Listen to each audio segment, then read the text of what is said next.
Welcome. Welcome back, everybody. Hello. Hello. Hello. Welcome. It's good to see you guys today. We have another special guest on today's show.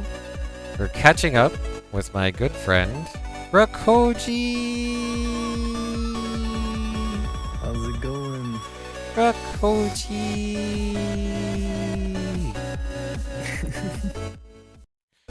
I like the waves, Namori. He's got both our waves. It's perfect. Actually, I added the HI YouTube. I think it's. I think I. Oh, you have an emote Yeah, I for think it? I added the same emote that Oh, Nico yeah. has. Yeah, there it is. Hi, YouTube. HITYT. What's going on, everybody? Welcome back. Today, we're catching up with a moon god friend of mine, and that is Rokkoji. Yes. How you been, Koji? How's it Are you going? excited? I've been good. How have you I've been been? doing alright. I've been doing alright. I've had a lot of That's good. technological issues recently. Not happy about that, but that seems to be the norm as far as the streamer life goes. Would you? Yep, the scuff never Scuff ends. never ends, dude. It's so bad. It's so bad. It's so bad. So, alright. That's part of it. Speaking of that, let me see if I can get background music to be a little lower. What? Getting one tick is always such a challenge. There we go. There's that one tick. Alright. Alright. Are you excited? I am. I am excited. I've been waiting for this. It's been a long time. Been wanting to chat with you. Yeah. It has. It's been like a year, Has- I think. It's getting there. It's gonna be a year. I have my year anniversary in a month. In just under a month. So I'm very excited about that. I can't believe I Congratulations. can't believe I'm gonna be streaming for an entire year. And I still act like I don't know anything. Yeah. I think I'm at like almost 2 years and I still don't know anything. But speaking, let's talk about your channel. Let's talk about your channel. How's your channel grown or done since our last interview? Any growth? It's I think there's been some growth. I probably got some more followers Nice, nice. and stuff since last time, but Do you have any? I just haven't been streaming very much. Do you have any strategies you could share that you may think contributed to this growth? Going live. Going live is definitely. That's always a Yeah. big. Yep. Wait. What? Namori?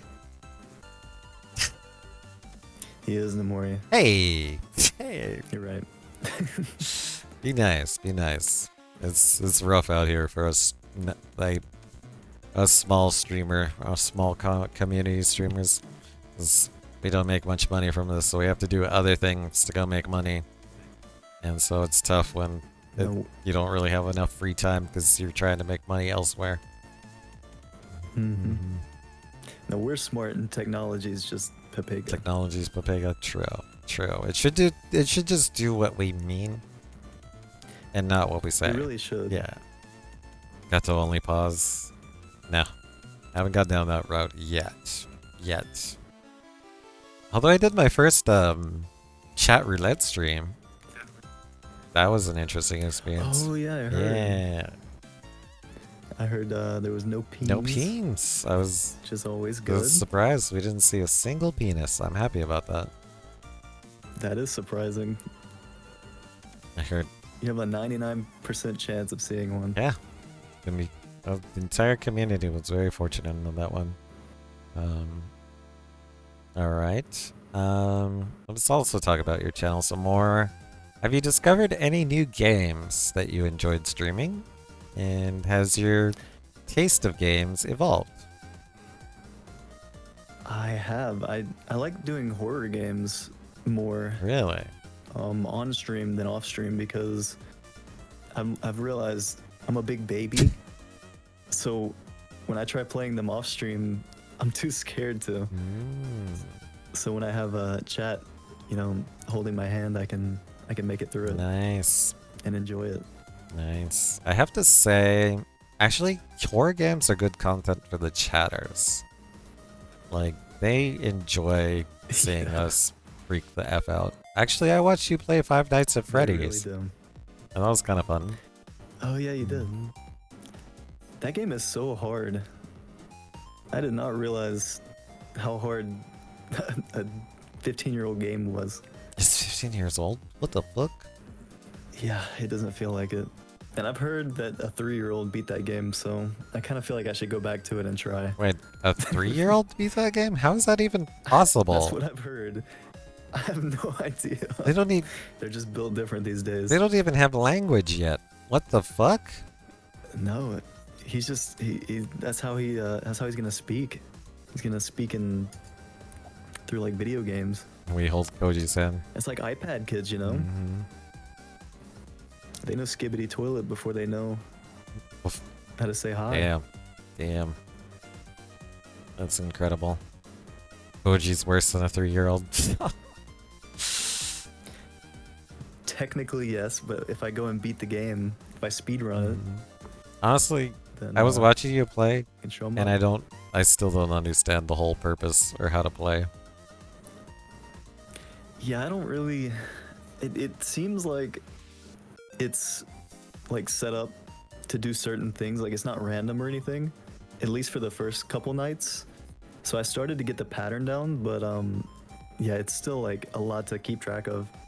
Like, what keeps them away? Is it the lighting? Is it the cameras? Yeah. So you use the cameras to see where they are, and in relation to where you are, and if they're too close, you know, you might want to close the door because they could, you know, come in or get to the edge of the door, you know. Mhm. But you don't know when they're at the door, other than you can kind of hear. You have to listen. It forces you to like turn your volume up and like have both headphones on, which I didn't like, because like usually I take one headphone off or one ear off, you know, because I'm too scared. But you have to listen for them walking and stuff. And if they're out there, you use the lights to see if they're there, because they're in a blind spot when they're outside your door. And if they're right there, you have to close the door. But all that uses power, and you have a limited amount of power, so you got to be really careful and allocate that Oh, and the power holds the door smartly. closed, so you can't just close Yeah. the door permanently, type of thing. Yeah, I learned that the hard way. Mm. And when you run out of power, it's pretty much instant death. In later games, there's different ways to make them go away. Yep. Ah. Yeah. Okay. But I've got all the Five Nights at Freddy's games, and the only one I've beaten is Security Breach, the newer one. Oh, that's also gotta suck. So I need to. Because if you're turning up your volume to hear them tip-tap around, don't they come and like scream in your ear when they find you? They do. I think that's the whole That's the the whole whole thing. stick. Ugh. Yeah, at least it's kind of predictable. Like you kind of can tell. But he was even like Scott Cawthon, the guy who made it. He was kind of evil because when you run out of power, like right at the end, and Freddy shows up, you have like 30 to like 40 seconds, kind of like where a little song plays. And I guess if you're like really close to the end, sometimes it can roll over, and you can win anyway. But I think it's random when he actually jumps up and scares you. So even if you know it's coming, you don't know exactly when it's coming. Oh. So you can't even prepare. They do like a little bit of input delay, or basically NPC Yeah. delay, press random. Oof. Yeah. Like there's a little song that plays, and you'd think he's gonna do it at the end, but sometimes he can do it like halfway through. And they can also fake you out. You So can you hear never the know. song and still live, right? Or part of the song live. Yeah. Like if you're like at 5 a.m., almost 6 a.m., then it could roll over as the song's playing. Like you think you're done, and then you make it, which is nice. The more nights that you clear, it's either the power drains quicker or they just attack more often. Not sure which it is. It's probably a combo of the Yeah. two. That's pretty ingenious of the creator. And there's 5 nights, and you're at Freddy's. I think I was on night 2. Okay.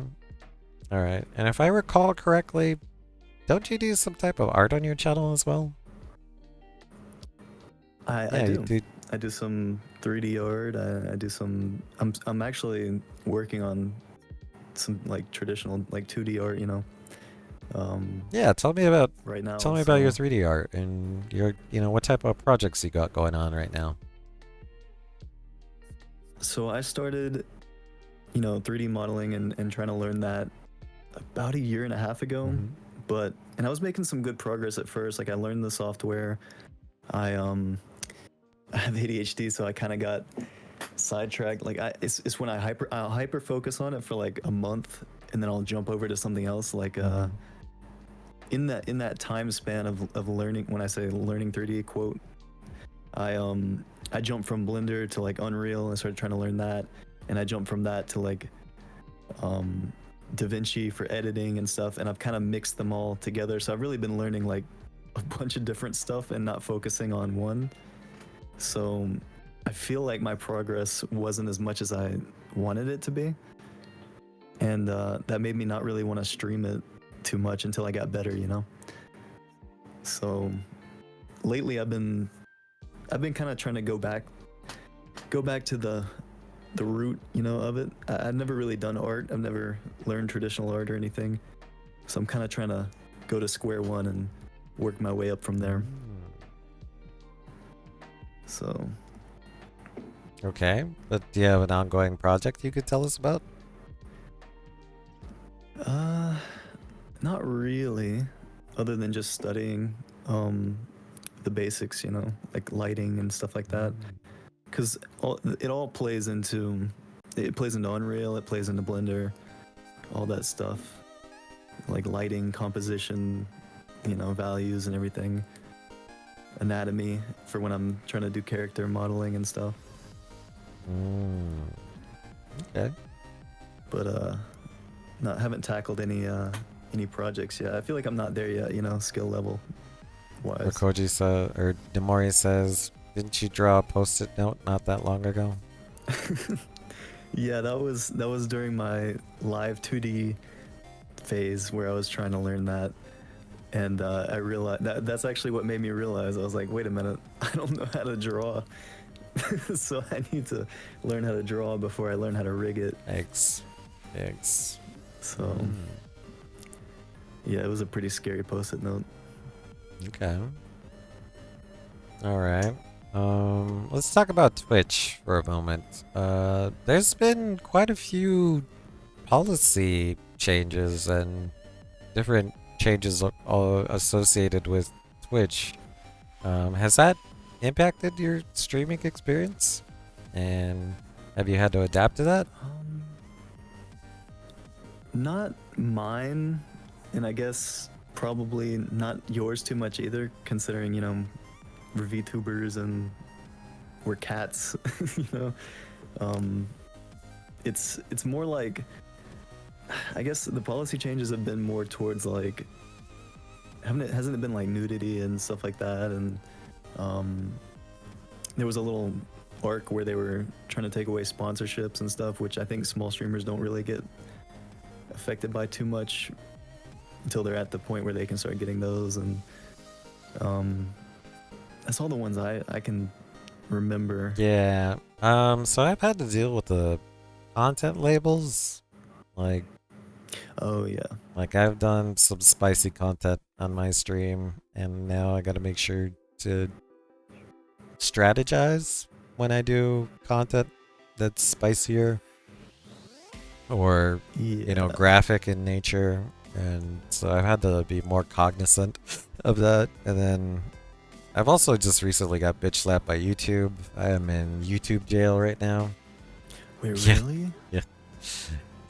That's scary. YouTube doesn't play around. They'll just like terminate your channel, and I think they'll make it where you can't even make other channels. Yep. Using that email. Yeah, no. I'm in YouTube jail because I was playing a clip from another streamer who played Chariots of Fire for me. Cat edition. Literally was playing a cat keyboard that meowed Chariots of Fire. And she even put a specialized message of Ninja Gato feel better, you know, because I was reaching out to that streamer. I was like, hey, I don't feel so happy today. Can you lift my spirits and play me a song? And she did. And that made me really happy, so I wanted to share it with my community. The freaking content copyright AI detection that YouTube was like, The MEOW. just it recognized Chariots of Fire, cut my live stream live, and I am essentially timed out on YouTube for a week. That's crazy. That is nuts. I know they're pretty good. Like I think on my stream one time, I did get in trouble with YouTube once. It was just like a warning, but it was one of my VODs when I first started streaming.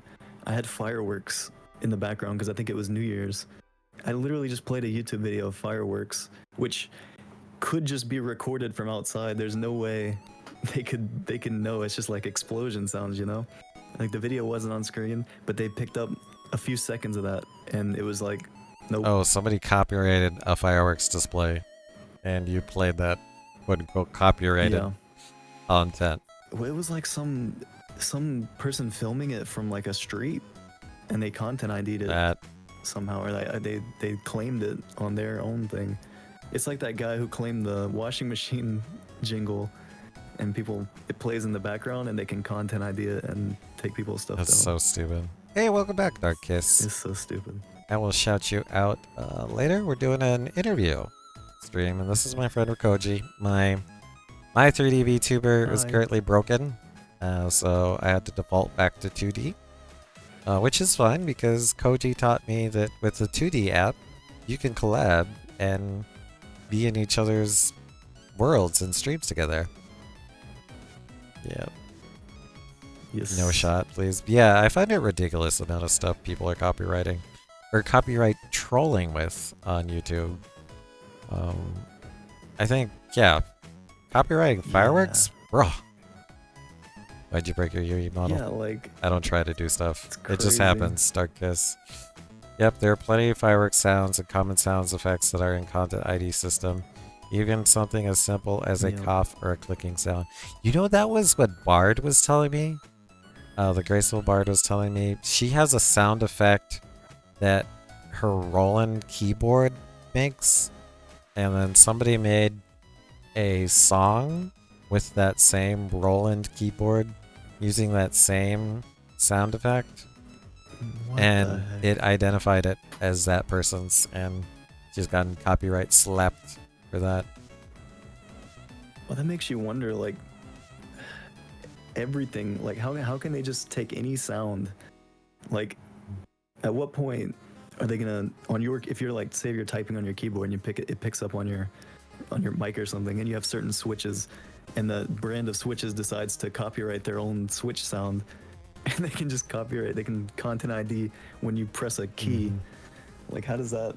Yeah, and then YouTube's policy is awful because they're like, you don't take it up with us, you have to prove it in the courts. Like, go spend your dollars in the legal system to prove that it's not. It's so stupid. So there's been really shady stuff with that for a long time. I remember, like, at least maybe 7 or 8 years ago, the whole thing was fake content ID emails and stuff, and people would they'd get an email saying like, oh, it looked like YouTube, right? And they were like, oh, you know, we found copyrighted content in your thing. And this was like when it was earlier, and when they started doing that, and people weren't really, you know, I think it was before, maybe it was before the adpocalypse, but people were like not really, you know, aware of it like they are now.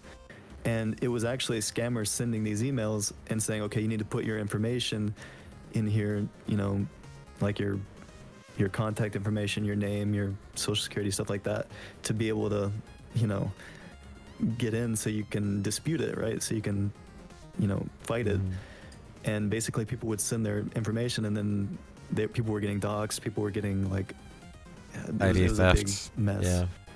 Yeah, ID theft. That's crazy, dude. So it's always been something. Just made Ninjas made the comment. I have a friend producing music on stream, and they got copyrighted for it. Sag, like, what? They can play something that seems similar enough to something else so they'll get copyright strikes. What? You both unironically are arriving at the same take Yi had when people called him crazy, while he was ranting about content label companies screwing everyone. IP laws are insane. Yes, they are, Box. Yeah. Got one or two muted VODs while clearly creating myself in FL Studio or with AI soon Muse. What? That's interesting too. Yeah. If you're using AI and it produces something that probably got trained on copyrighted music, but Yeah. from the AI creator's perspective, they're probably like, nope, we never did that. Then you are uniquely creating something using their engine, and then you get copyrighted strikes soon, Muse? That's insane. That reminds me of like people on artists that were posting their art to Twitter for fun, not for like commercial stuff, not for like money, you know. And then AI were taking those and training off of those, and then they ended up like claiming it, the AI, whatever they used, and then so they were getting, their stuff was getting copyright claimed, even though it was their original thing, because they couldn't trace it because of the AI. Red Dot, Which is All wild. Red says, I know a person playing content they made on their Kick channel and was bopped for it. What? Dark Kiss says, blame MGM Studios and Warner Bros. They bought 60% of Twitch a few years back. Oh. Yeah. Twitch tells you what track seems to be in your VOD, but honestly, 2 tracks in question. I didn't find anything about the artist, the track, or anything. Interesting. That's weird. Thing is that he's a good creator too. Oh, that sucks all red that they got bopped for that. It does suck. Yeah, so I know UMG, if they have it, you can't embed it anywhere because they have that setting turned on, and almost everything's UMG. yeah, Universal Media Group. Yeah, like if you link a copyrighted video in Discord, Discord won't display it because they're like, nope, UMG, this is copyrighted. It's because of the embed. You can't watch it anywhere but on their channel, which is crazy. Yep. At least he's still on Twitch from time to time. That's when all the copyrighted stuff happened and a lot of people were booted / striked. I will say if you're playing any music that isn't your own. Yeah, I'm currently playing DMCA free music. I usually do that. And then I do have some AI music that I play at my intro, and so far that hasn't been popped yet, which is good. So far, fingers crossed. Although I'm pretty sure Suno and Udio are gonna get shut down. The UMG has so much money, and they're suing them for content theft. Oh my god, of course they are. Yeah, of course they are, yep. That's their whole thing. That's their whole thing. They want to make their own tool and use their own tool. So they do. As long as you say in your live, the music isn't my own, credit goes to the original artist, and this is for entertainment purposes. Interesting. It makes you want to just mute all your VODs, you know? Like, well, mute the VOD tracks at least. But then there's still live strikes, which I haven't seen happen, but I've heard it can happen. It's been a long time since I've which is kind of scary. heard of a live strike, yeah. Kevin McLeod allows you to use his music as long as he gets credit for his work. Interesting. Yeah, he's got those, he's basically like the sound of early YouTube Let's Play, like edits and stuff. You can like those, you can completely avoid jingles. copyright strikes, never had it happen, and I take song requests. Nice. Which doesn't really do live strikes. It has to be pretty blatant, and it has to be like a lot of people report it. Yeah. The last one I can think about is when Pokimane was playing Avatar, The Last Airbender. That's the last one I can recall. And that was just blatant. Yeah, it has to be like a lot of, like maybe 20,000 plus viewers, then you're on their radar, you know. Especially like front page if you're on that too, or you're featured. Mhm. I bet they're watching. Oh yeah, on the front page they watch like a hawk. They even make you step up your security settings if they alert you that they're gonna feature you. Um, And then that's also like there's games like Nintendo games, you know. A lot of that you can't even play the just game audio. You have to mute that completely or add different sounds in, you know. yeah, like it's gonna get ugly, especially because there's like, I mean, lots of streamers play Just Dance, which is lots of yeah. copyrighted music in that game that's intended for personal use Mhm. only. Fox TV says there are bots, the scrub VODs, the live stream, so there's literally no way avoiding it no matter what people say. All it takes is 3 seconds of ID match. I've seen it happen live, says Dark Yeah. Kiss. Then again, she was on Omegle and had only... Yeah, Omegle will definitely get you strike down on Twitch. I do know that, and I've heard it's a lot more common in the music category. Like if you're in the music category, especially with karaoke, if you don't have your own composition that you're singing over, it can be little things like that, you know.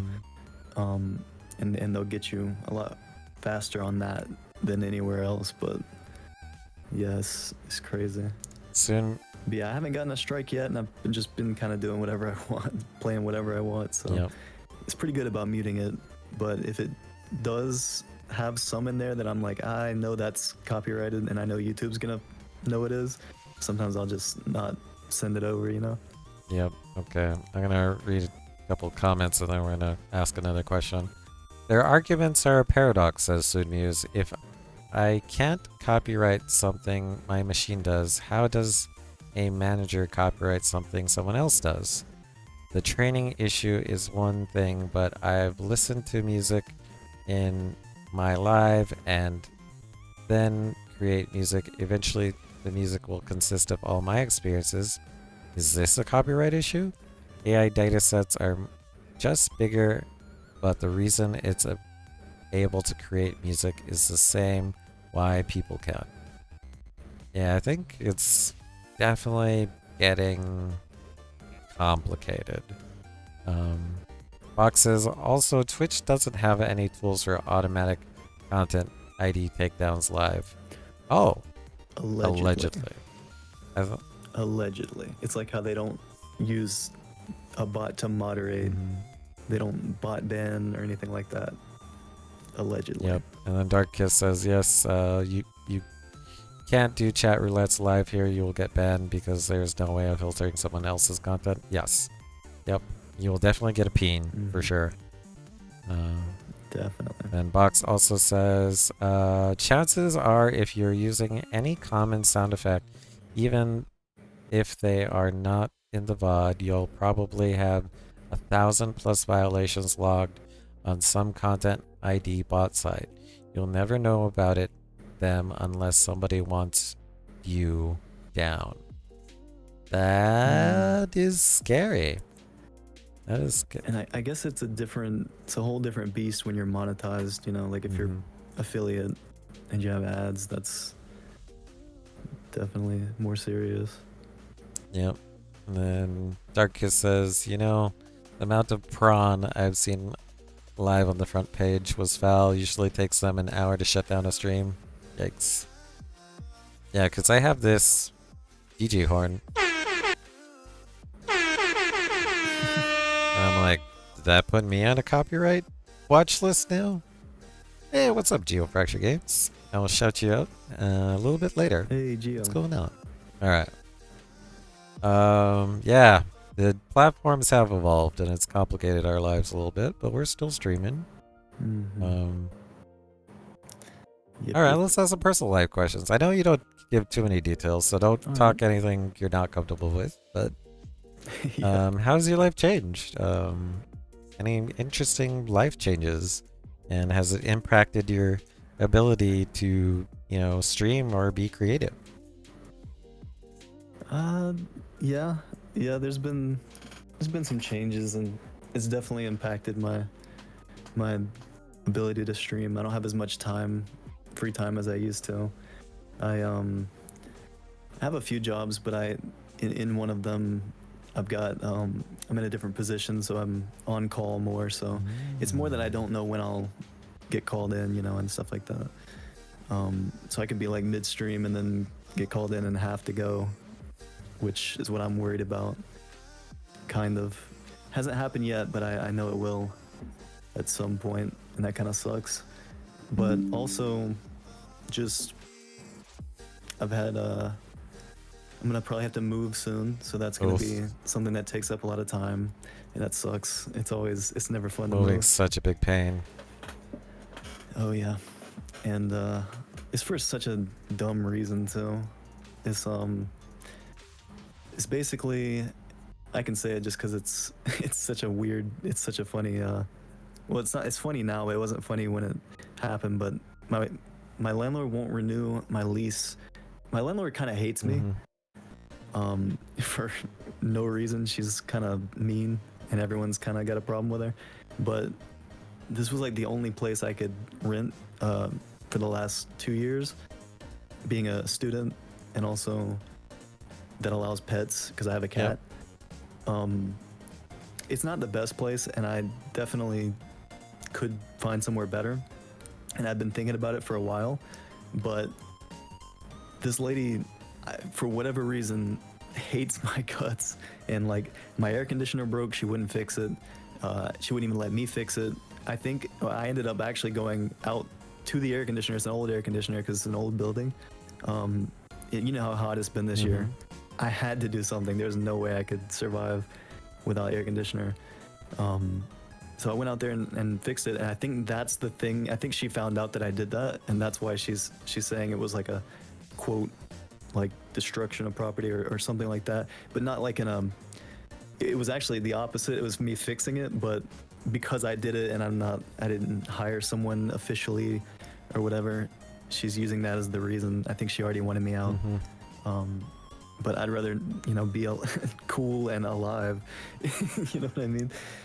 But yeah, I was already thinking about getting out of here, so No. now I just have a good reason to. Yeah, a lot of landlords, it's more about that they can jack up the rent for the next guy. Like, the rent prices are astronomical. They keep going up. So they'll look for any little reason to evict you if they can, or not renew your lease. But yeah, you handed her a reason, but she's still being kind of a jerk. Yeah, I can. Americans still spoiled with AC, kick W. Yes. Oh, and I will agree with Box's comment from earlier. He says, yep, splitting audio does nothing for those bots when they log live content. Yep, 100% Box. And I'm also really worried that with this new DJ program, that Twitch is going to step up their bot detection. So, hey, what's up, Lynx? How are you? Welcome back, Lynx. I will shout you out in a little bit.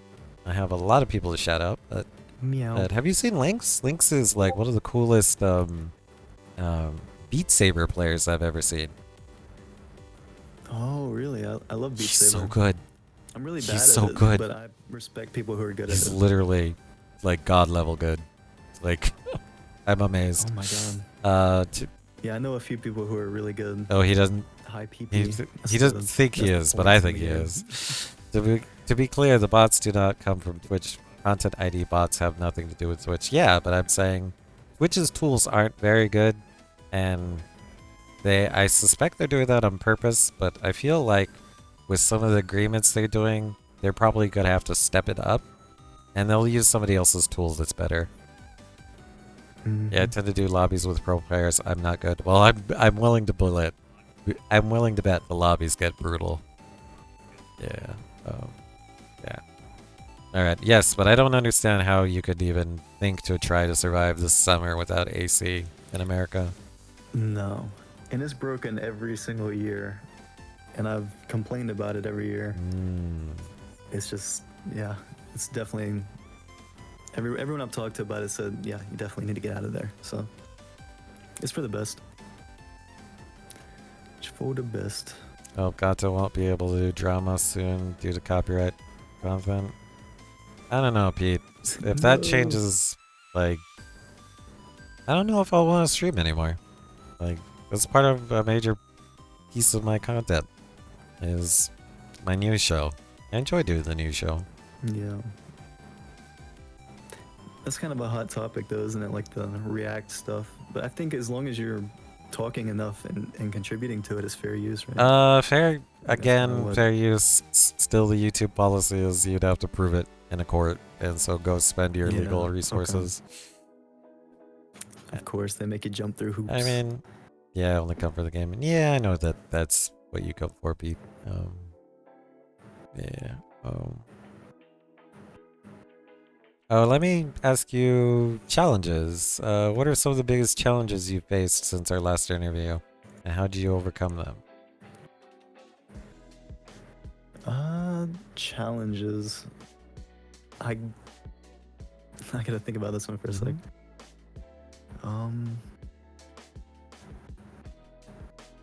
I guess challenges in like what Live or streaming? what context? Either one. Live or streaming? With streaming, I have had to I guess the challenge was getting my 2 PC set up, you know, to work, which is a lot more complicated than you would think. Do you have 2 PCs or just one? I have just one, but I Okay. prefer to just have one. Technically, I could do a 2 PC setup if I wanted to. I just don't want to. Yeah. Yeah, it's tell me complicated. about It's- how hard it is to do these PC setup and what's killing you right now with that. So, first was needing a capture card, but you know, capture cards, they can be pretty pricey.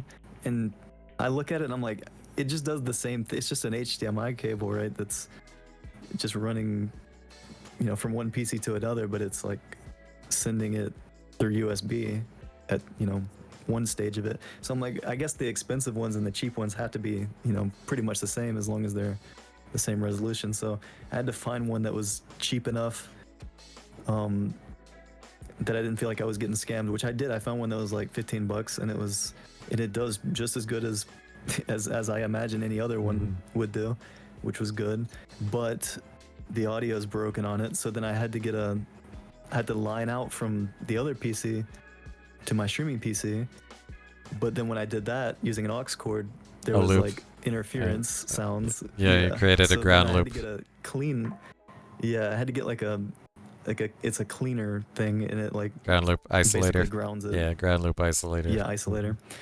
So I got that, and then finally my audio was kind of decent, and it's still pretty good. Wait one sec. Sorry. And then my OBS wouldn't pick it up, and I had to figure out how to like finagle that.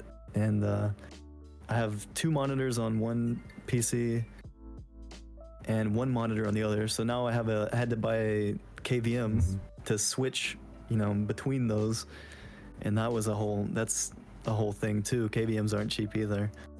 So, and it was me trying to do it at the lowest price just to see if I could. That's kind of how my whole setup is. I'm like, I'm not buying the most expensive thing because I feel like the cheapest thing does just as good. So I kind of make it harder for myself, but I've got it all kind of working now, and it's been really nice. I can play whatever games I want. I can do whatever I want on there, and then have the streaming PC and have VTube Studio open on it. It's been pretty nice. But that was a few months and getting the audio stuff. Like my mic can't go to the other PC, obviously. My music and stuff, I have to use a separate. I don't have a mixer, and those are expensive too, and I don't want to buy one. So I was like, I can use a software thing. I use Wavelink, and I set Wavelink up to communicate between the 2 PCs as well. So it's been a lot of audio and technical stuff like that. Maybe a few months of that, and I think I finally got it dialed in. Bro, Which is good. that sounds like a nightmare. It's a And nightmare. if I remember correctly, you're a student, so like you're I on a am. very fixed income. So the thought of Yeah. having to buy like more peripherals, more expensive streaming stuff for something that you do for fun that really doesn't provide you Yeah. an income, like, bro. Well, I try to justify everything. So I'm like, if I buy something, I gotta make sure to make the money back by using it. You know what I mean? Like, if you buy, it's like I used to do some. I used to work on cars a little Mhm. bit for a few years, and what I always heard was, if you buy, like it doesn't matter what the tool. You can buy the most expensive tool or the cheapest tool. It's how much money you're gonna make using the tool Mhm. that justifies it. So like, if you think you can make enough money to pay for that tool by using a more expensive one, that's great. And if you think you know, can't, or you want to buy a cheap one that you're okay with buying another one, every few months because it's gonna break, that's fine too. But you gotta make the money back by using it. So if I have the PC, the new PC, I can do Unreal stuff, I can do art stuff, I can do, um, you know, I can do a lot of things that you can. I needed it for all that stuff anyway, but also I can play games on it and stream, so that's like a bonus. Just gotta find the way to maximize it, Mhm. and and it does help my workflow to be able to switch between the two PCs, and so it's been nice using it for work and stuff too, because I do remote work too. Um, it's pretty nice. Thing says without logic, I should throw away my phone. That thing loses me money. Yeah. Yeah, you should buy. You get the stock Androids and you replace the battery, so you don't have to buy a new phone. Mm. Get the ones you can replace the battery in, Yeah, and then and that saves you money right there. Dark Kiss says Elgato, nice hardware, horrible software. Razer and Elgato known for their programs being bloaty.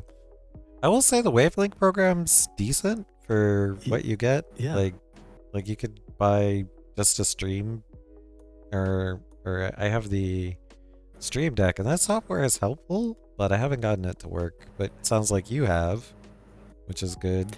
I have. It's really powerful once you start getting used to it, and they're updating it all the time. The only thing is, like, a lot of you can put VSTs on it, like for filters and Mhm. stuff, plugins, but a lot of them they intentionally made not to work because they have their own store where they have paid Mm. plugins from them. So that's the only thing, you know, that I've seen about it that's bad. I had to buy a reverb that kind of sucks, but otherwise, you can use OBS stuff, so Mm. it's not a big deal. That's cool. Man, that does sound challenging. That is definitely part of the reason I don't want to do a two PC setup is like it sounds like there's a lot of complications involved. Right? I think I made it more complicated for myself, to be honest. Oh, But Razer it's nice though. Fox says Razer is all bloat. Steel Series is just a nightmare fuel. I'll never touch anything Steel Series. I like SteelSeries back in the day from like, what was it called? Radio Shack. Mhm. They had some nice cheap headphones there, but that's about it. And then it seems like Mudden says I applied similar logic to buying tools to fix my own stuff instead of paying someone else. True. We'll say Yeah. you should have like you have to look at the duty cycle. Because I'll agree with you. I've done some uh labor work before, and you buy a Harbor Freight or type of tool, and you know that will do the job at least once or twice. And if that's all you need it for, that's great. But they are light duty. They are not heavy duty tools. They're gonna Exactly. break eventually, very much so. Um, or you could buy a very expensive, like, ALD, perfectly sized Craftsman lifetime warranty, and you're good. But you Yep. pay a lot. Build your own stream deck, says North Star. That's right. Actually, North Star did build their own stream deck with like a DIY kit. That was pretty cool. He told me about that. Oh, that's pretty I will cool. get you also, North Star, the next shout out train. I got you, Dark Kiss, Lynx. Hey, Scooch. Oh, we'll get Scooch too. Gotta get Scooch too. He's gearing up to throw stuff at us. Okay. That definitely sounds like the tech issues of two PC setups has been a definite challenge. But you've worked your way through it. Mm-hmm. It required some additional investments, but that's kind of sucks. Okay. Did you want to talk any Yeah. life challenges, or did you want to just try a different question? Uh, I guess I don't see. It's hard for me to think if I, had any challenges in life because I think I have like a positive, like, happy-go-lucky, like, Mhm. don't really worry about stuff too much kind of attitude. Like what some people might see as a challenge, I just kind of, you know, just kind of blow over it and Mhm. focus on other stuff. But I guess one thing has happened recently, like maybe I think it was about a month ago now. There was it was kind of a lot of stuff all at once. Once it kind of all piled on me at once, it like with the having to move thing, and then I had some relationship issues, and then um, I had work stuff come up that it was like a situation that's resolved itself now. Mhm. So I've took some time off. I have been streaming really the last month and a half maybe because of that. So it was kind of all at once, but not really going to go into details about it. But yeah, I guess that would be. I guess on their own they wouldn't have been too much, but all at once it was a Yeah, challenge. that's been So rough. I'm slowly working that I mean, out having to move is a still. big challenge in itself. Like, that's a big enough challenge for most people. Like, Yeah, I've never moved before. I only moved out once. It was from my parents' house, and that's the only time I moved, which was into here. And so this is the first time I'm like moving with stuff because I had moved with nothing before. So it was like really just you know mhm. just going straight over to the place. But now we actually got things I need to pack up and move. So Yep. All right. definitely gonna be different. All right. I turned off the Twitch alerts. You guys can redeem as many snowballs and tomatoes as you want. They've been pelting us this entire time. Yes. Oh. All right. And I gotta figure out a way to make the Twitch alerts not send alerts for specific redeems. I just haven't figured that out yet. Um, Oh yeah, the Twitch alerts are annoying. mhm. I think you have to go into each menu and toggle it off manually, which is a pain. But Yep. Well, I want yeah, people to be able to get snowballs and tomatoes right now if they want. It's yeah, just yeah. Just the the sound. sound, and then without the sound, I don't know when I'm supposed to do sexy jutsu, so it helps me stay on track. Um, okay. Let me ask you for your stream. What are your goals for the next 6 to 12 months, and how do you plan to achieve them?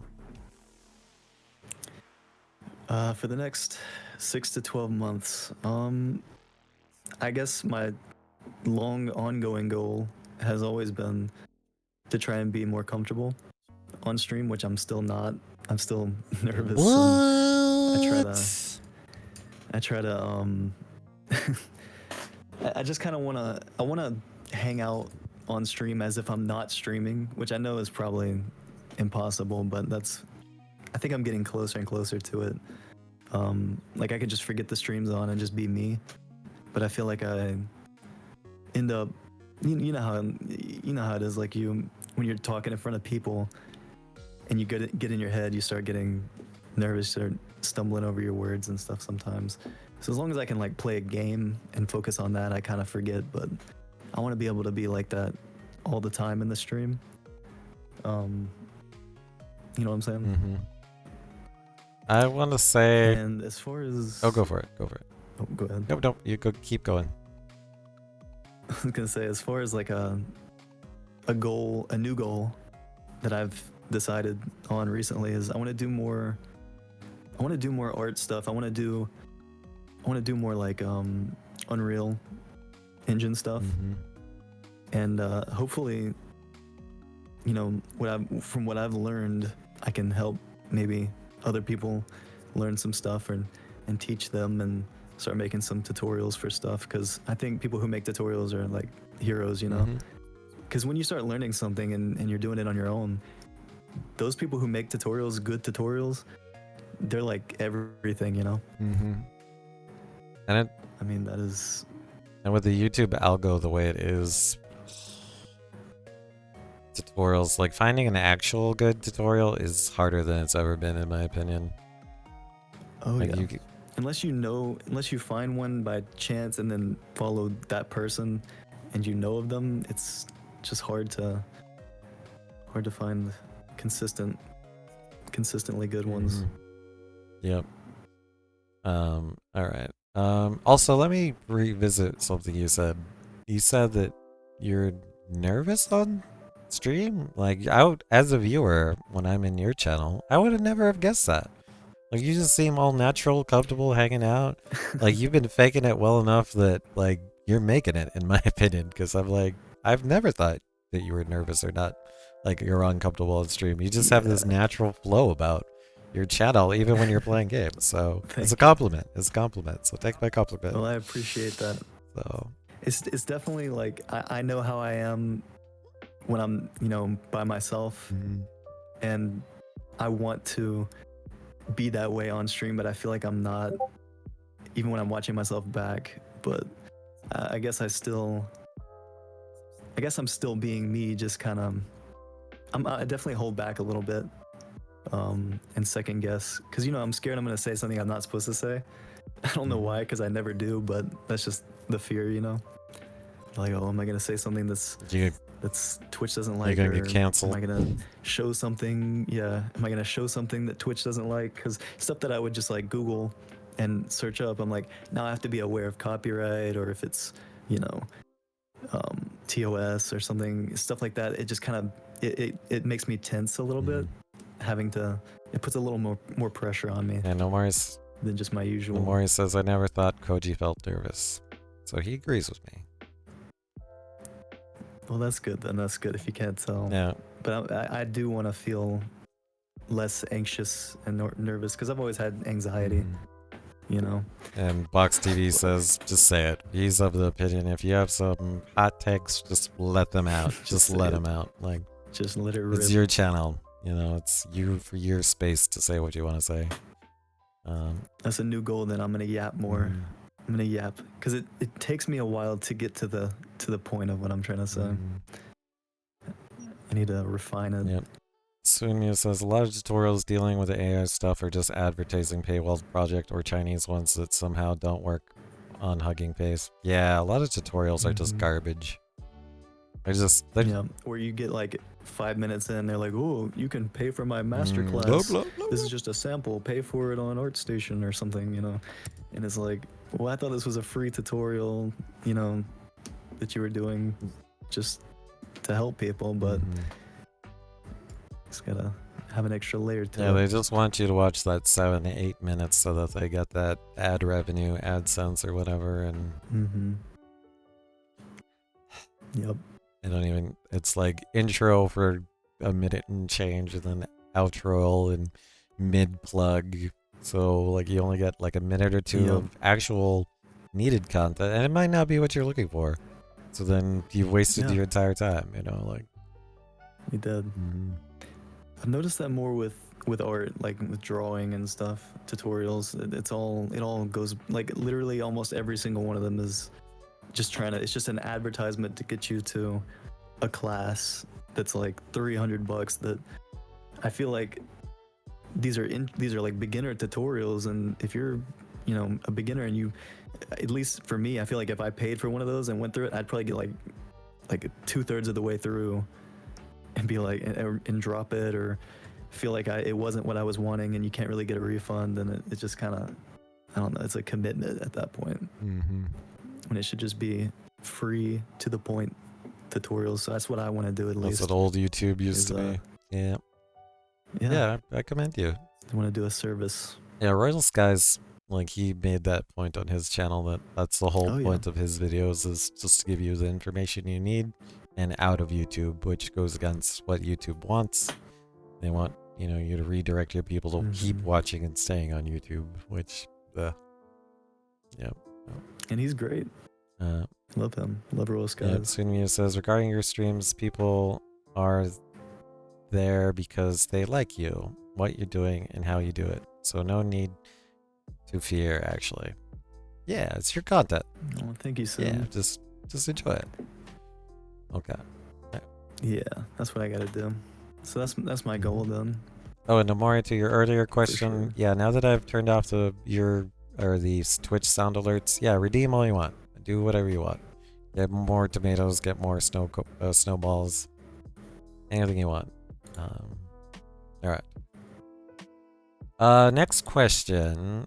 Not a lot of people talk about this, and I think we should. I think more streamers should be more positive about mental health. So let me ask you, how's your mental health been? Do you feel streaming has helped or hindered your well-being? I think, for me, streaming does help me kind of forget stuff that's going on. My mental health has been a lot more influenced by the internet and being online recently because, like the last year, I think for a lot of people, we've gone from, going out more to staying in and being online more. And I kind of stayed on the internet, like I think I interact more with people online than I do offline, unless it's work related at the moment.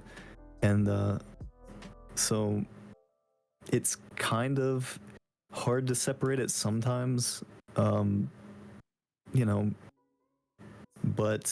for the most part, it's like a safe place for me, I think. I think it is the nerves. When I do get nervous, it kind of pulls me away from some of the bad stuff that's getting to me, like in life and with drama stuff, with people that I like watching, which there's a lot of lately. Yep, there's been a lot. But yep. Yeah, I think my mental health's been it's been up and down, especially the last month or two, but it's all right right now. I'm at a good level. I think I balance it pretty well. Okay, so streaming helps, allows you to have a community online, hang out with people, and your community is small, so yeah, you're like friends. So some people to converse with. I will agree with you. People are going out less. I like that. Who made the comment started being online more when COVID happened last year? I can't believe it's been like 3-4 years now. But I will also say people are going out less because we're poor. Like, inflation has been like freaking nut punching us all. Like, you can't afford to go out, so you hang out online at home, and then like it's so much cheaper just to play a game with friends than it is to go out and do something with them, which sucks, but that's how it is now. And and I kind of live in the middle of nowhere, so there's really nothing much to do here anyway. Other than sit in a field or something, but can't afford the fancy tuna. So that also is part of it. Hands. I do love me some seared tuna. I used to go out and get it from my sushi guy. My sushi guy left. Oh, I'm getting hungry now. Okay. Well, he retired. I will say, also, it being a election year has made it so politically charged. I'm just over it. I'm just over it at this point. It's so much is happening. Like, I just want it to be December already, so it's already over, and we can stop being so hyper focused on this election year.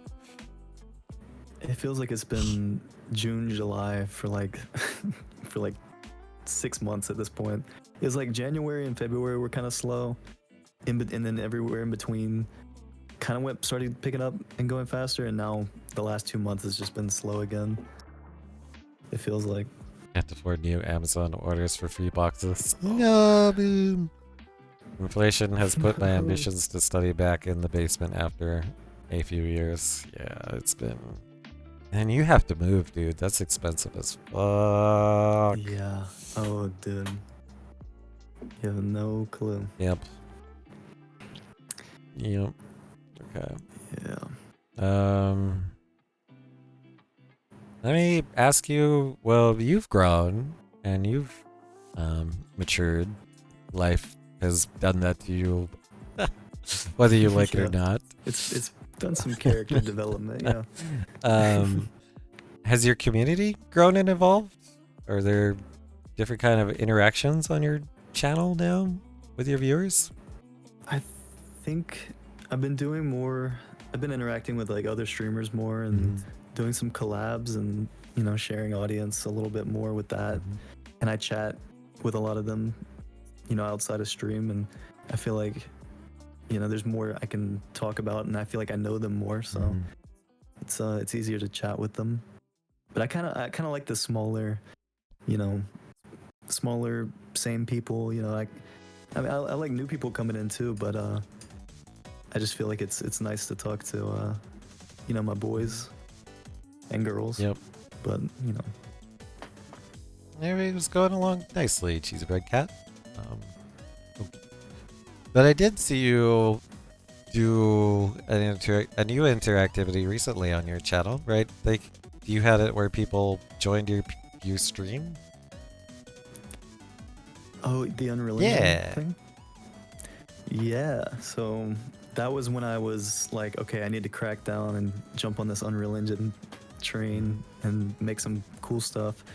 So I got TwitchWorks and I just I modeled a cat and I gave it some animations and I came up with a way to have them walk around and have people be able to spawn in, and there was a lot of technical difficulties with that too. And then I think I started on that right before I got my new PC, so then I had to move the project over to my other PC and set it all back up, and so it's kind of slowed down because of that. But yeah, I got that level that I was in.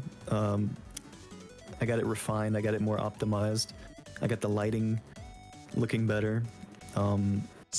So I'm trying to get that to where that'll be my starting soon, and people can spawn in and be cats. Nice. I'm gonna add it where they can do some other commands, do some dances. It'll be fun. Nice. Scuff UE streams is good. Yeah, we all have fun. We have fun. We enjoy the scuffs. We enjoy the scuffness. For sure. Oh shoot, I think you've already talked about our next question, but I'll still ask it anyway. Are there any particular fan interactions or moments that had stood out to you recently?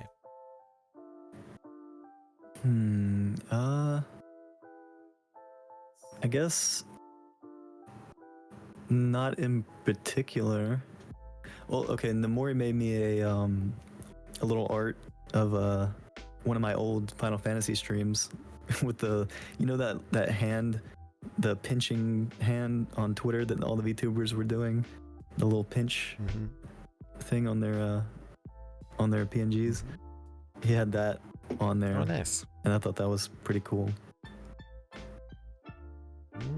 But I can't really think of, like I said, I haven't really been interacting too much because I haven't been streaming lately.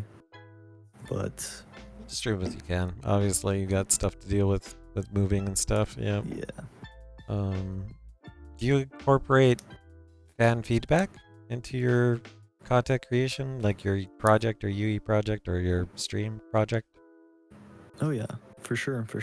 I always want people to suggest something so I can add it, because I think the thing I struggle with the most is thinking of new stuff to add, and like I get really caught up in the big picture of it and what I imagined. Like when I make something in UE or for stream, I usually have the idea and then just immediately work towards the end goal of that idea and like making it, and I leave it at that. But I'd like to change it in creative ways and have people give feedback and input on what I can add to it and change, and maybe one day, like say on that starting soon project, I could have people on stream tell me what they want me to add and do like a dev stream where I figure out how to do it. And we'll see what happens. Nice. That could be fun. So definitely, input is always accepted. I have stuff on. I have a channel on Discord too, for suggestions. So definitely take fan input. Nice. All right. Well, let's talk UE, because you are a dev as well. How's your skills progressed since our last interview? What new techniques or features have you mastered? So I moved away from learning it more in favor of because like I said, I'm studying traditional art, fine art, 2D at the moment, because I think I need to build my foundation there. But in that process, I learned a lot about lighting and values and scene and like setting scenes and stuff like that. So I've used that. I went back and optimized some of the lighting in my projects, and even last night, actually, last night and the night before, I've been back in UE, working for a few hours. So I made I got NDI set up. Oh, nice. So that I can stream my monitor on my other PC onto a TV in Unreal on my second PC. And I made like a little apartment and stuff, which I'll probably post screenshots later, because I don't think I did that earlier. But just seeing like the difference, I could really see the difference when I made the apartment, because I did it fast, but it's also like the lighting is good.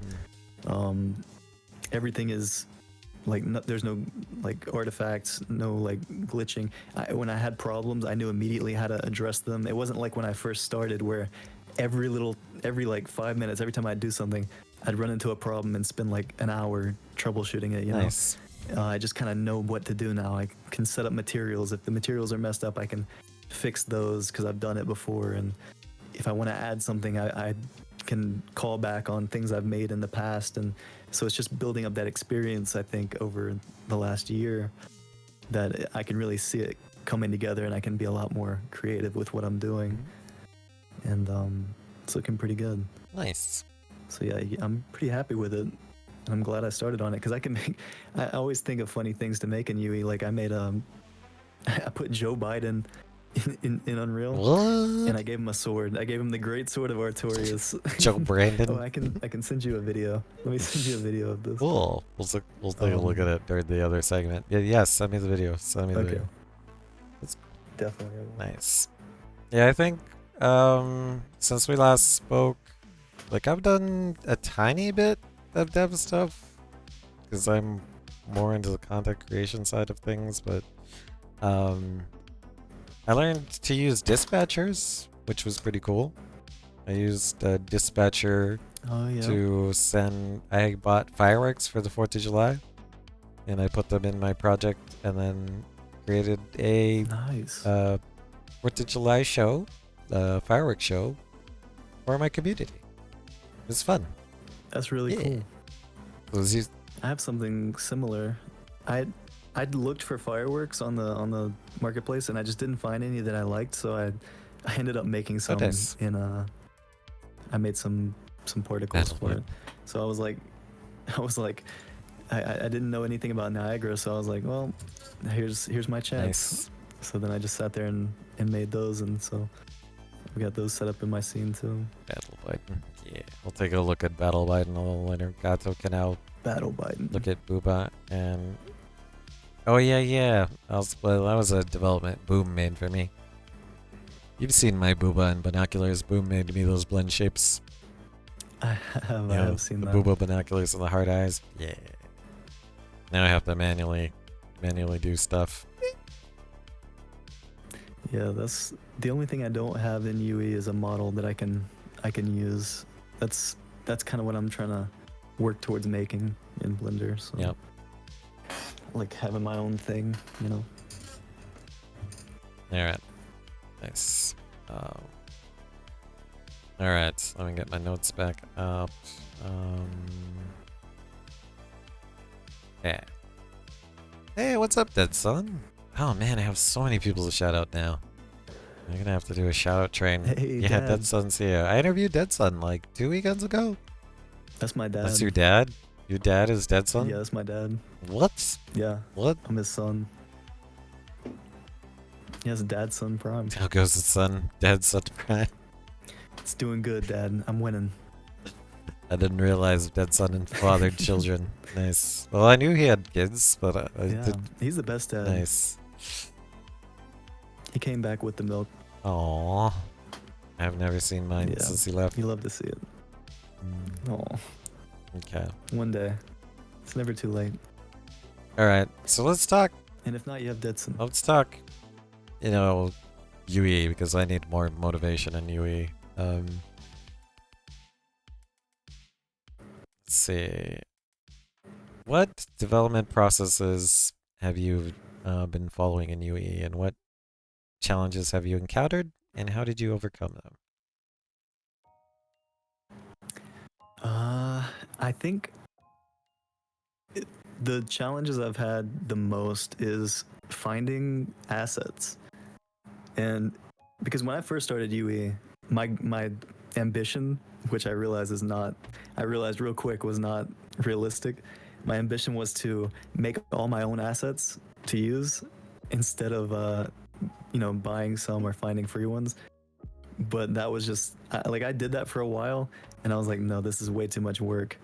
So right now it's finding assets that I like without, if like ideally I would like to make them custom, but I'm just not good enough to yet. So finding stuff that I like has been kind of challenging, and I think like the most complicated thing that I'm still not super familiar with is the lighting, the like the fog, the light importance volumes and stuff like that. Like there's always I didn't really have lumen or ray tracing or anything on my other computer, which is when I learned most of UE. So I've only really recently been working with lumen, and actually had good lighting, and that's been something I've had it's been a challenge for me. And like I said, I've been learning about lighting, and it's really weird. You have to kind of it's not intuitive the way we perceive lighting. There's little things you don't like immediately think of, like in an apartment where lights are, how it comes in. It's like it's either gonna look natural or it's gonna look off, and stuff like that's been pretty challenging because it changes, with every environment you make. And then also textures and materials and stuff. I've been trying to. That's like a whole rabbit hole in and of itself. Is textures and materials. You can do so much with shading and everything that can just like completely change how everything looks. And then once you get through all of that, you realize, oh, this isn't optimized at all, so it's running horribly. So then you gotta figure out how to optimize it, and like you realize, oh, this asset I downloaded from Sketchfab has like crazy. Well, it's not as bad as it used to be because Nanite is supported and everything now. But you realize like, oh, okay, this looks horrible. This wasn't made for a game engine. This was made for like something else. So I've had to like take assets and go back into Blender and flip normals and work with UVs and stuff like that. So I think that's what slows me down the most, is just collecting the assets before I make something. That and animations. I don't really have mocap, which I want to get because every time I go to make a short film or something with a character, I have to use Mixamo and I have to convert the animations, and sometimes the animations that they have aren't ones that I need, and I don't have they don't have any facial animations. So using Live Link, I have to blend a Live Link. I have to like make a facial animation, blend it with the other animation, and make that work, in a way that looks kind of not cursed, which is pretty hard to do. So I think the two big issues is like just not having the tools that I wish I had, Mm-hmm. and and also just not having the knowledge or the experience with lots of the finer details, which Deadson is really good at all of that stuff. And that's kind of the quality that I want to have one day. Mm-hmm. Deadson's pretty good with that stuff. Yep. Boom has a piece of advice for you. Fill a room with RGB to max out the unnatural lighting nutters. Yeah. That's a good idea. Yep. That's a great idea. And then That's what I do in real life. and GeoFracture Game says, yeah, fixing assets is a large part of working with Unreal. Mm-hmm. Yikes. Yikes. It's a pain. Let me ask you this. How do you balance dev content with pursuing other creative, avenues in your stream, or even just gaming content? Like, how do you find the right balance? I would still struggle with that. Oh, that's easy. I don't. Oh, nice. I just do whatever you feel I like. just do whatever I want, whenever I want, and that's kind of how I do everything because my ADHD just takes me where it wants to. I like That's to I like awesome. to think it can be a good thing because it can make me I can get really motivated to do something for a while, like hyper focus on it, and use that, and I just have to know when to use it, Mhm. So it helps me do a little variety of everything. That's my balance. Is just whatever I feel like, and then I don't finish. The only bad thing is I don't finish things because I get like bored of it or something. That- And That's ADHD for you. it's just hard for me to get into it if I'm not into it, Let me ask you this. What's been your biggest learning curve right now with UE? Biggest learning curve right now is working with plugins and getting APIs working. Like it's tough to like with TwitchWorks, getting all of that. It's a lot of these plugins I'm using. There's really old documentation and like no tutorials for them. So it's been a lot of like, okay, let me find every node that this plugin adds to the project, and like try and figure out what they do by trial and error, and also just like it's always something like it doesn't connect 1 second, the next second it works, and then all of a sudden I change one little thing and then that won't compile. It's just little weird things like that, and eventually it all builds up, and you lose track of what you're doing, and it's just tough. And I end up having to restart a lot. So the learning curve right now has just been trying to use like I guess it would be server related like plugins, trying to connect Unreal to the internet, to the outside world, and interact with it that way, even though it's fun. Okay. Dad's son has a word of wisdom for us. The largest lesson in creation is that motivation is a lie. That's true. It's 100% true. I have to trick myself because I like didn't think about that.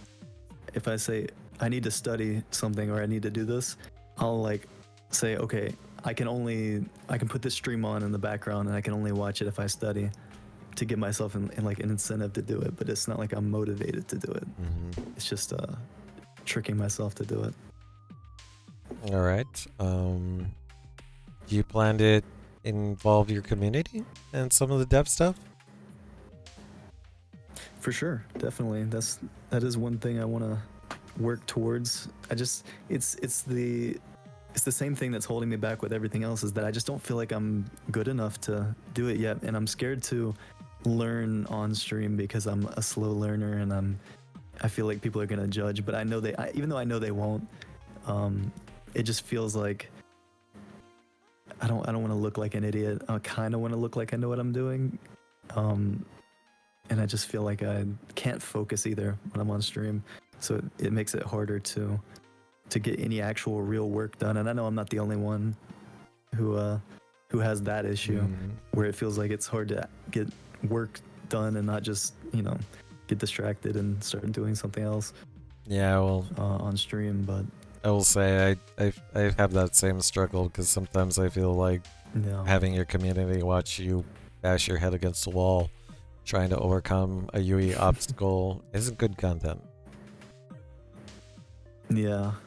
And sometimes you'll get someone who's trying to help, but then it is a communication issue just because going through like a chat to like between chat and voice between the chatter and the streamer, it sometimes when you write something it doesn't come out the same way as what you were trying to say. So then I try and take that as input and I try to understand it and it just ends up confusing me a little more. And so I try to like I want to read chat, I want to take the input, but it's just hard to put it in my own words, you know. Yep. Trying to translate it from what they're saying. Soon Muse says inspiration can be a big let's go impulse, but to keep momentum can be tough. True. Have you ever thought about having a learn with me stream? Or is that bad content? Take that question and then I'll answer my thought. Go for it. So it's back to that thing where it's like if I say I'm learning, that might help. People won't have any expectations of me being great at it or anything, but everyone learns differently and everyone learns at a different speed. And I feel like someone's gonna like teach me something and like I said, I'm not gonna understand it exactly. And they're gonna be like, what do you mean? Like it's obvious, like, you know, because the more you learn about it, the more the way you perceive it changes. So what makes sense to you and what's intuitive to you, especially with Unreal, because it's such a huge, like deep, you know, vast program. If you've been using it for a long time, saying if you know, you could say something in chat like, "Oh, just do this and that," and I have no idea what you're talking about, even though it might say it on the screen, and I feel like I'm gonna look like an idiot because it's right in front of me, you know. It's like when you're playing a game and someone backseats are like, it's right there. It's like right there. It's like, yeah, but you're watching and I'm streaming and I'm doing a bunch of other stuff and it's hard to. I don't want to be rude and use excuses either. I hate using excuses, and I feel like I could make a lot of excuses doing that. I get like streamer brain where everything I do on stream I end up forgetting that I did. It just doesn't. I dissociate. So I go into like this blank state. So I feel like anything I do on stream, I'll never actually learn it. I only learn by making mistakes off stream and like spending hours fixing it and stuff. But maybe if I really lock in, I could do a stream like that. It wouldn't be too bad. Okay. I think I don't know if that makes sense. A learn with me stream. It's an idea. It's content. My only reservation is it has to be something that the community is interested in and would want to learn. And yeah, when we've got a community of Geofracture, Boom, Dead Sun, Namori, Condemn Pete, and other people who do Unreal Engine stuff, they're like, yeah, that does sound like a cool thing to learn. But if it was, hey guys, let's learn how to maximize your tax deductions for your next year's taxes as a streamer, they might be like, not as interested. Maybe. No, none of them pay taxes. So it's just knowing what your community's interested in and trying to maximize, you know, try to cover as many people as possible with content that they're interested in. Alright, let me snooze this ad. For sure. In my opinion, anyways. But if you're like Koji, who just streams whatever the fuck he feels like, then you don't have to worry about that. It's so hard. Option B, third from the right. Yeah, it's like when I'm following a tutorial they're telling me exactly how to do it, but I still pause and rewind every 5 seconds because even if they said it exactly, I might not immediately know what they're, you know, saying or doing because I'm just not used to it. Yep, and then also we missed a compliment from Geofracture Games. Koji, you helped HYZ loads with his Unreal and his stream. You know plenty. Oh yeah. That's just the basics though. That was the very, very basics. I know the very basics. and that helped me too because teaching it also reinforces what you know. Yep, and then Geofracture says, I've been using Unreal for 10 years. I'm still learning. Yeah, it's a huge learning process. Yep. I like to think a Learn With Me stream like playing a puzzle game. Yep. Yep. Okay. Yeah. Alright, let's do a couple more questions to wrap it up because I think I've only got 10 minutes Alright. of before we can't skip the ads. What are the long-term goals for your game development, or basically your VTuber development, your project, and what do you plan to do with it? I'd like to be able to, create a 3D character, a model for Unreal Engine VTubing and have mocap and be able to, do cool stuff like that. Just like Hana and Miko and Riku and all of them. You're gonna be humanoid? Do. Yeah. Because that's what I started as, and I have a cat that I possess. That's the Rokkoji, whole yep. idea. So I'll have a cat model that I can possess, and then I'll have a human, and that'll be a cool little.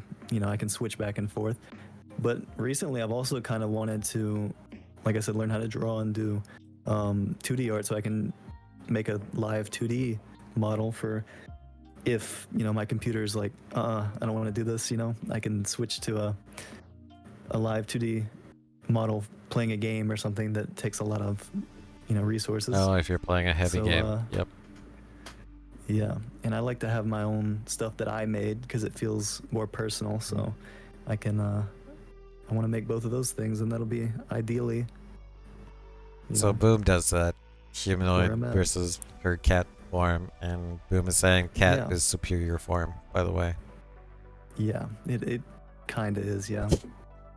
Cat's stronger, more powerful. Okay. But there was one other thing I thought of doing too. I really like making, I realized in doing Unreal, I was just starting to do cinematic stuff. But I kind of like making games. I started making some games.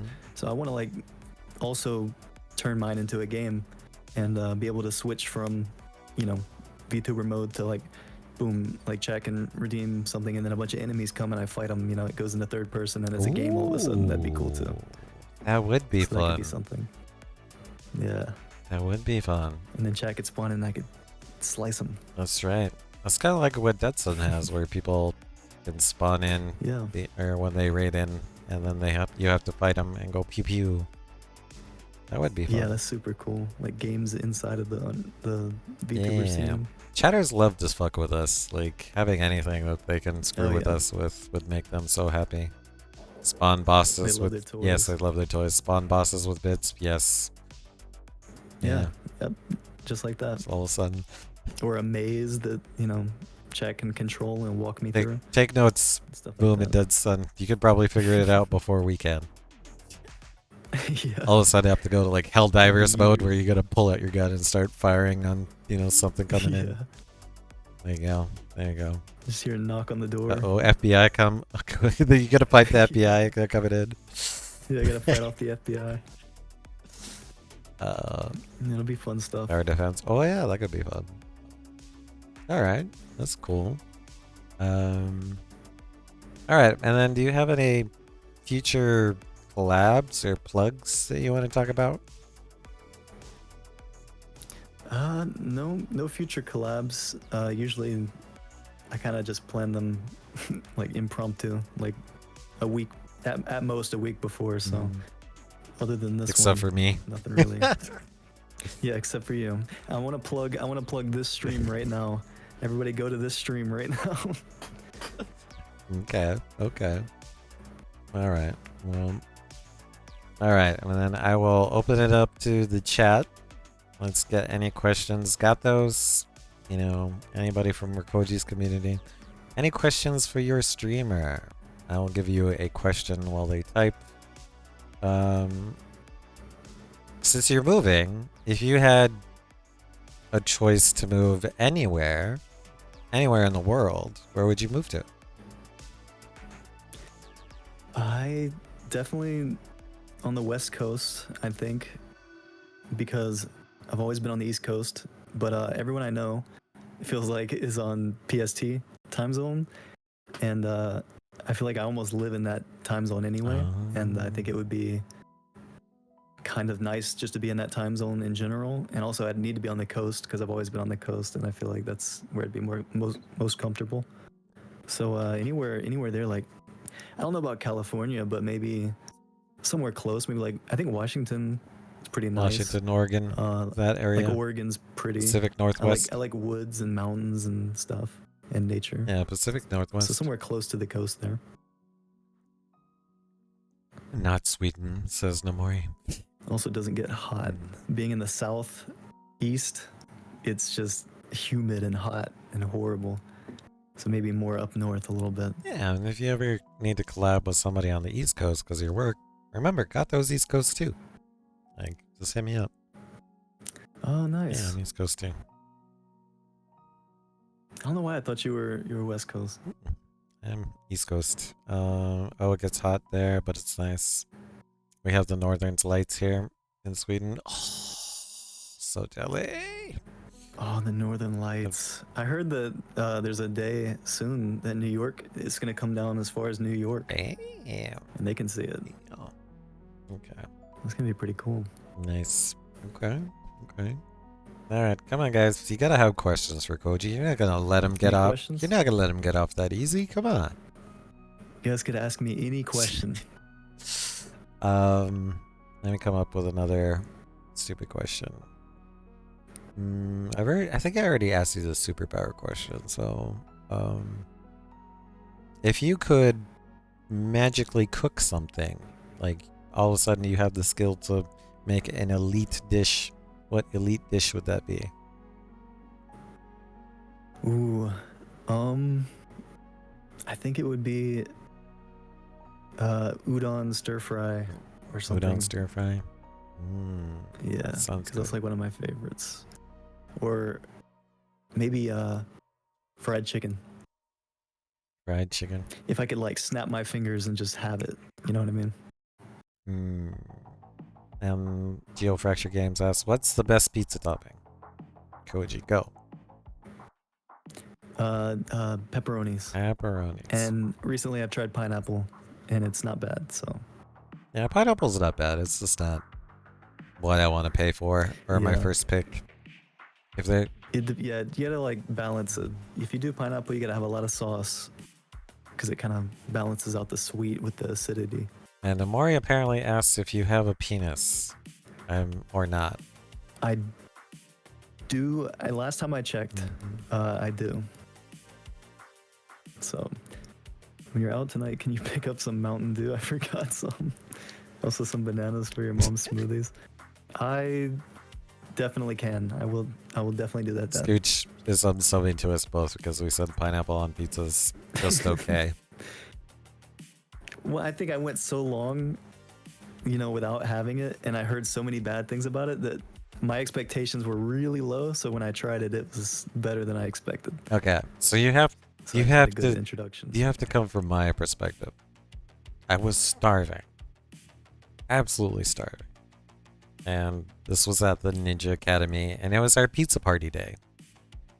I arrived to the pizza party late, and because I was late, the only pizza that was left was the Hawaiian, the pineapple and ham.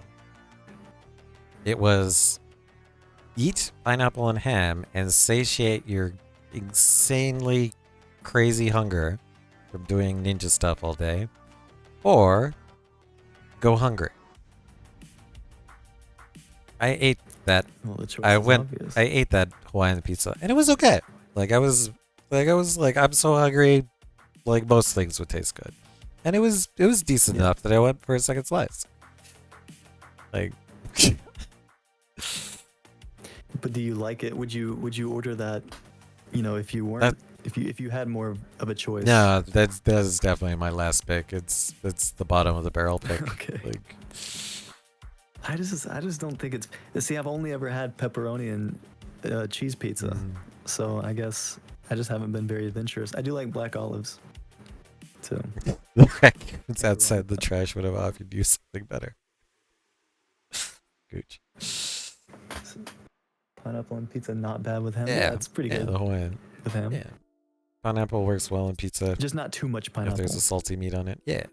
Personally found Hawaiian is better with bacon rather than ham. Oh, really? Geofracture Games. I've actually had spam and pineapple on pizza, and it's really good because spam is saltier. Yeah. So that's You really know, I good. never really liked spam until somebody gave me musubi. And then I was like, Yeah, it like opened up a whole new world where now I love spam. it's so good. I love.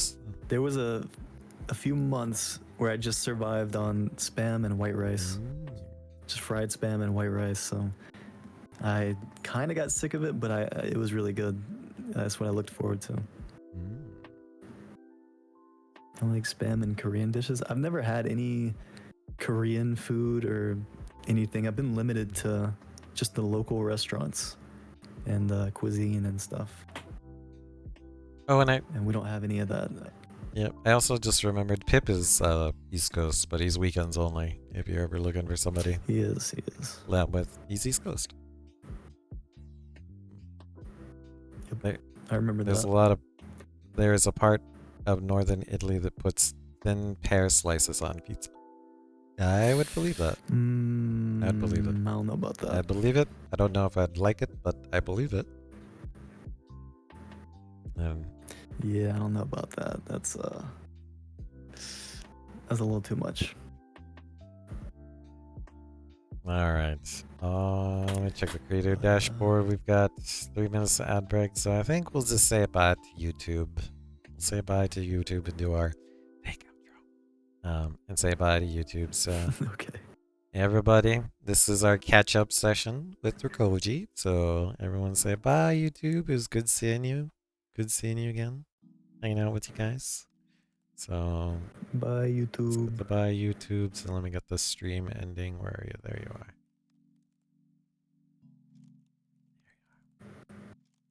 And right, remember to like, comment, and subscribe, and follow Koji's. Oh, crap. I put his socials below. It'll be there in the description. I'll see you guys next time.